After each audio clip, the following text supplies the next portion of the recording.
Question है ये। अब इस क्वेश्चन में क्या दिया हुआ है कि the wave function for an atomic orbital of single electron atom और आयन इज। तो ये हमारा वेव फंक्शन दिया हुआ है।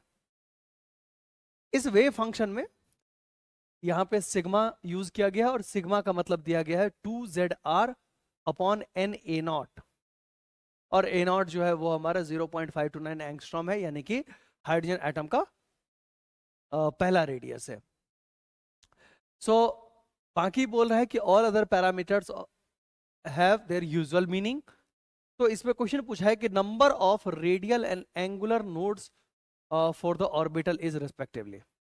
तो हम लोग इसको क्या करते हैं, हम लोग सबसे पहले ये समझते हैं कि रेडियल और एंगुलर नोड बेसिकली क्या होता है। जहां पे रेडियल फंक्शन जीरो हो या एंगुलर फंक्शन जीरो हो, वहां पे हम लोग क्या बोलते हैं, रेडियल नोड होता है। यानी कि हम बोल सकते हैं कि रेडियल फंक्शन जहां पे जीरो होगा वो दे देगा हमें, ये हमें दे देगा रेडियल नोड,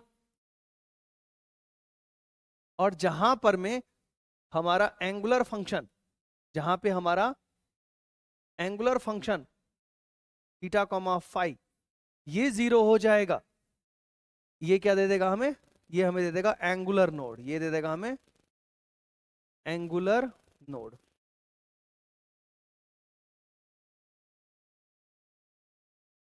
ठीक है, तो हम लोग इसको दो पार्ट में डिवाइड कर लेते हैं, एक रेडियल फंक्शन और एक एंगुलर फंक्शन। रेडियल फंक्शन में बेसिकली क्या है कि देखिए, इसमें हम लोग ना कुछ कांस्टेंट्स हैं, कांस्टेंट्स को हम लोग सिंपली इग्नोर कर सकते हैं। हम देखते हैं कि ये जो हमारा सिग्मा वाला पार्ट है, क्योंकि सिग्मा में बेसिकली हम देख रहे हैं आर, तो ये सब पार्ट हो जाएगा किसका, ये हो जाएगा रेडियल फंक्शन का पार्ट। तो यहां से हम लोग रेडियल फंक्शन लिखेंगे, तो यहां से हम बोलेंगे कि हमारा जो रेडियल फंक्शन है psi R, this is equal to constant सारे टर्म के जगह पे मैं लिख देता हूं C1, और उसके बाद आ जाएगा हमारा 1 minus sigma into 12 minus 8 sigma plus sigma square into sigma, और साथ में हम ले सकते हैं e to the power minus sigma by 2। इस चीज को जब हम जीरो के बराबर करेंगे तो हमें मिल जाएगा अलग अलग वैल्यूज ऑफ सिग्मा। तो हम लोग यहाँ पे क्या बोल सकते हैं, यहाँ पे हम लोग क्या बोल सकते हैं कि यहाँ पे हम लोग क्या बोल सकते हैं कि यहाँ पे अलग अलग जो वैल्यूज हमारे लिए पॉसिबल हैं सिग्मा के, जिस पर में हम बोल सकते हैं कि psi R will be equal to zero, जिस पर में हम लोग क्या बोल सकते हैं, psi R will be equal to zero. तो यहां से अगर आप देखेंगे तो भाई दिखेगा कि सिग्मा के तीन पॉसिबल वैल्यूज हैं यहां पर में अदर देन जीरो। जीरो वाला वैल्यू हम अगर लेते हैं तो सिग्मा जहां पे जीरो होगा वहां पे आर भी जीरो हो जाएगा, और जहां पे आर जीरो है ना, आर जीरो पर में अगर सिग्मा जीरो है भी तो उसको हम लोग रेडियल नोड में काउंट नहीं कर पाते हैं, है ना। इसीलिए हम लोग यहां पर में सिग्मा का नॉन जीरो वैल्यूज लेंगे, तो सिग्मा का नॉन जीरो वैल्यूज क्या क्या हो जाएगा, यहाँ पे क्या हो सकता है, क्या पॉसिबिलिटी है, हम लोग कहेंगे कि psi R is equal to zero. अब साई आर जीरो होने का मतलब क्या है कि ये वाला पार्ट जीरो हो नहीं सकता, ये वाला पार्ट जीरो हो नहीं सकता, यानी कि या तो ये जीरो होगा या ये जीरो होगा। तो अगर सिग्मा 1 माइनस सिग्मा जीरो है तो यहां से आ जाएगा हमारा सिग्मा इज इक्वल टू 1। तो सिग्मा के एक वैल्यू के लिए हम लोग बोल सकते हैं, सिग्मा के एक वैल्यू के लिए हम बोल सकते हैं रेडियल फंक्शन जीरो हो गया। दूसरा क्या है, यहाँ पे 12 minus 8 sigma plus sigma square, तो ये एक क्वाड्रेटिक इक्वेशन है, तो यहां से हम क्या बोलेंगे, या तो ये हो जाए 12 minus 8 sigma plus sigma square, this is equal to zero.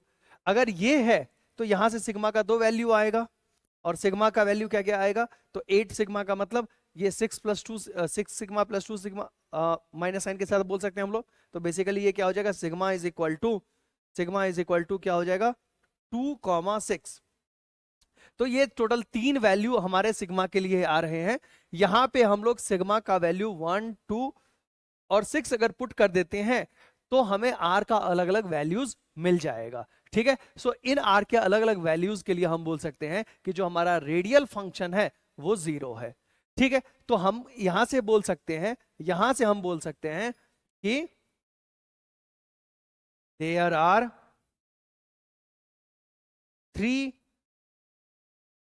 Radial nodes, there are 3 radial nodes.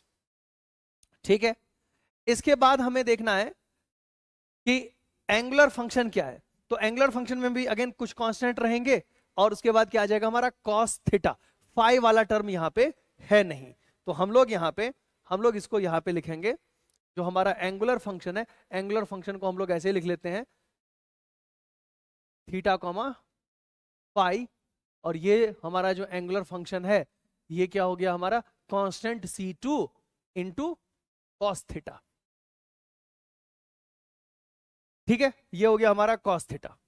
अब ये जो cos थीटा है इसको अगर हमें जीरो करना होगा, है ना, यानी कि अगर हम कहेंगे कि एंगुलर नोड का मतलब क्या हो जाएगा, ये जीरो के बराबर हो जाएगा, यानी कि cos थीटा जहां पे जीरो होगा वहां से मिलेगा हमें एंगुलर नोड। तो theta is equal to pi by 2 पर में हम बोल सकते हैं, theta is equal to pi by 2 पर में क्या मिल जाएगा हमें, एंगुलर नोड।